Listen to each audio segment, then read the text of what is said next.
Two clerks worked the same counter at a dry goods store in Osaka in 1889. Same hours, same wage, same walk home along the canal each evening, past the same noodle stall, back to the same row of rented rooms. Once or twice a year, the owner handed out a bonus when a shipment sold well. The first clerk waited for it the way a man waits for rain in a drought. When it came, he treated himself. Good sake, new sandals, a bowl of noodles instead of walking past the stall like he did every other night. He had earned it, he told himself, and for a week or two he felt like a man who had finally gotten ahead. By the following week the money was gone, and he was back to counting days until the next bonus, back to walking past the noodle stall with his head down. The second clerk did something almost embarrassing in its smallness. Every night, bonus or no bonus, he dropped one coin into a cedar box hidden beneath a floorboard in his room. A small coin, the kind nobody bends down to pick up off the street. He did this sick or well. On nights he'd been shorted at the counter, and nights business had been good, for reasons he rarely explained to the people who noticed and asked. Some of them laughed at him for it. A grown man hoarding coins not even worth a bowl of noodles. Before we go on, let us know in the comments where you're watching from. We love seeing how far this story travels. And if you're loving it so far, join the family by hitting subscribe, because tomorrow we've got something special lined up just for you. 20 years later, the first clerk was still behind the same counter, a little grayer, still waiting on the next bonus, still spending it the week it arrived. The second clerk owned the store. A few years after that, he owned the block around it. Eventually, he owned 3 storefronts he used to walk past on his way home, back when walking past them was all he could afford to do. He didn't get rich from one clever trade or one lucky year, and there was no single afternoon anyone could point to and call the turning point. He got rich the way a stone gets round in a river, through the same small motion, repeated far longer than anyone else in that town had the patience to keep counting. Consider a company called Kongo Gumi, founded in Osaka in 578. A construction firm specializing in temples, it survived war, fire, earthquake, and the collapse of entire dynasties, run by the same family line for over 40 generations, before finally being absorbed by a larger firm in the early 2000s. 14 centuries in business, not because one generation found a brilliant idea, but because each one added its own layer of discipline onto the last. Kongo Gumi isn't an outlier. Japan is home to more companies over 100 years old than any other country on Earth. By some counts, over 33,000 of them. They're called shinase, old established houses, a soy sauce maker, a 40-room ryokan, a tofu shop run by the same family since before your country's constitution existed. None of them got rich chasing a quarter's earnings. They got rich by refusing to move fast, generation after generation, until slow simply won. Compare that to the version you were probably raised on. Get rich fast. Retire by 35. Every headline selling a shortcut. The boring part, it turns out, was the entire mechanism. Here is the part your brain is genuinely bad at estimating. And it is not a character flaw, it is wiring. There is an old story, told in a dozen versions across a dozen cultures, about a king who wanted to reward a clever servant. The servant asked for something modest-sounding. "Place 1 grain of rice on the first square of a chessboard," the servant said. "Then double it on the next square, and the next, all the way to the 64th square." The king laughed at how small the request seemed, and agreed immediately. By the 20th square, the pile was a few 100,000 grains, still manageable. By the 40th square, it was over 1 trillion grains, more rice than the kingdom had ever grown in a single year. By the 64th square, the number exceeded all the rice produced on Earth in human history. The king had agreed to something that sounded like nothing, and turned out to be everything, because he was thinking in a straight line about a curve. The Japanese word for compound interest is fukuri. It is the financial cousin of that chessboard, and it behaves the same way in a savings account, in a habit, in a skill, in a relationship, in anything that gets a little bit added to itself on a regular schedule. Humans are wired to picture growth as a line. Add a little, get a little. But compounding is a curve, flat and unimpressive for a long stretch, and then suddenly, almost rudely, steep. Economists have a name for the mistake people make when they misjudge this: exponential growth bias. The tendency to underestimate anything that grows on itself, rather than growing in a straight line.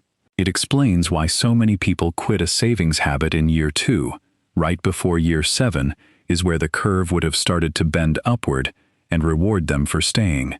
Now meet Kenji. Not a real man, but a familiar one, because you probably know 3 or 4 versions of him already.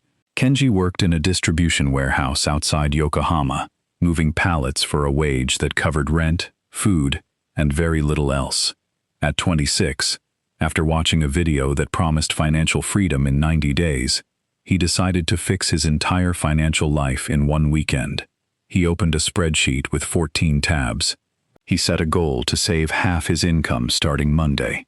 He cut his lunch budget to nearly nothing, canceled every subscription he owned, and told himself this was the version of him that finally had discipline.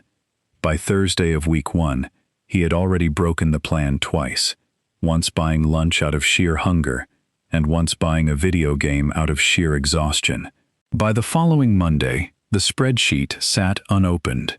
He felt the specific shame of a man who had tried hard and failed fast, which is a worse feeling than never trying at all, because it comes with proof attached.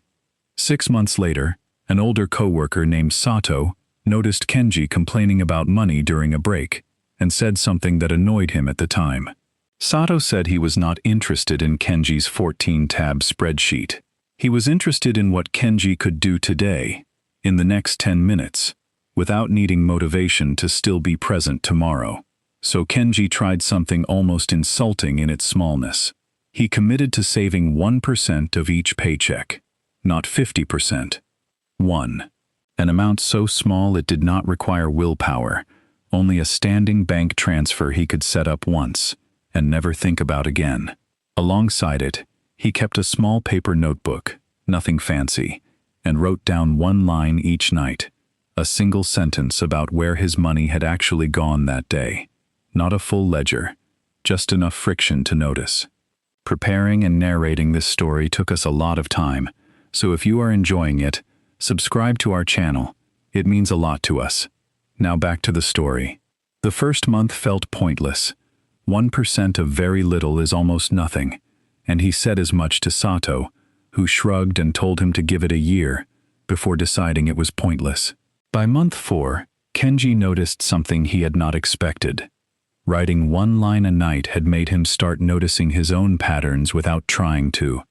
He saw that he was buying coffee from the machine near his locker, out of boredom, not thirst, almost every shift. He did not force himself to quit it.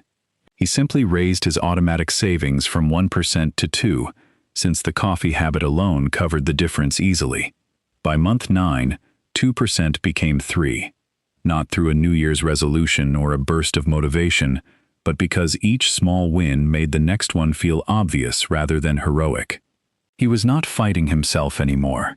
He was just following a rhythm he had already built. 3 years in, Kenji was saving 11% of his income without remembering when it had stopped feeling hard. He had never once tried to save half his paycheck again. He never needed to. The version of him from that first ambitious weekend would not have recognized the version of him 3 years later, not because anything dramatic had happened, but because nothing dramatic ever needed to. Sato had a name for what he did, one he had picked up from his own father, who ran a small tailoring shop for 41 years without ever hiring an employee. He called it building a shokunin's relationship with money. Shokunin is the word for a craftsman, someone who repeats a single motion for decades until the motion becomes part of the hand rather than a task the hand performs. A shokunin does not decide each morning whether to care about the work. The caring is already built into the routine. the same way Kenji's transfer moved money before he was ever tempted to spend it. If any of this is landing, a comment costs you 15 seconds and tells the channel to keep making more of these, so consider dropping one line about what you are hoping to change. There are a small handful of Japanese concepts worth carrying with you past this video, because between them they explain almost everything about why slow wealth works and fast wealth usually does not. Kaizen is continuous improvement through small, unglamorous steps rather than dramatic overhauls. It is not about motivation. It is about a step small enough that skipping it would feel sillier than doing it.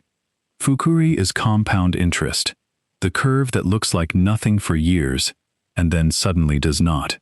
Shokunin is the craftsman's mind, where a habit stops requiring willpower because repetition has folded it into identity. Gaman is quiet endurance, the ability to sit with a small discomfort, like an empty feeling bank balance in month 1, without complaining your way out of it early. Mottainai is the discomfort of waste, the instinct that stops you from throwing away a coin, an hour, or a good habit you built with real effort.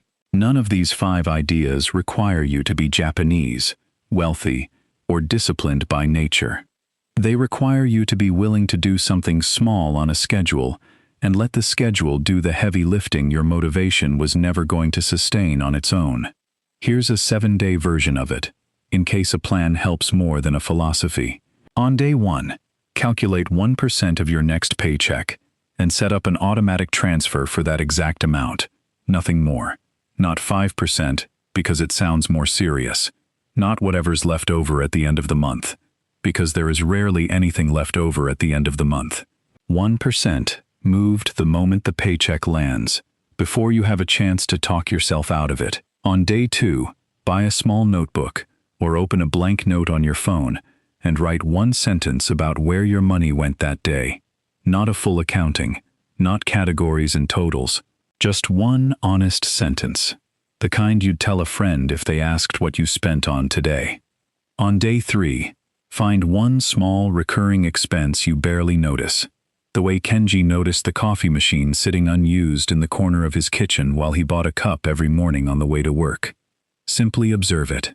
Don't cancel the subscription yet. Don't skip the coffee yet. Just notice it, the way you'd notice a habit in someone else before deciding whether it was worth mentioning. On day 4, write down 1 thing you want to buy that isn't urgent, and set it aside for 30 days instead of buying it today. Most of what feels essential on a Tuesday afternoon doesn't feel essential 30 days later. That gap between wanting something and actually needing it is where most of the damage gets done, and 30 days is usually enough time to see which side of that gap a purchase actually falls on. On day 5, write 1 sentence about your notebook entries so far. Not judgment, not a scorecard, just a pattern you're starting to notice. Maybe it's the same 3 purchases repeating. Maybe it's a day of the week where spending always spikes. You're not trying to fix anything yet. You're trying to see clearly, because you cannot change what you refuse to look at honestly. On day 6, decide whether that small recurring expense from day 3 is worth keeping. If it isn't, redirect it into your 1% transfer, so the money that used to disappear quietly now goes somewhere you'll actually see it again.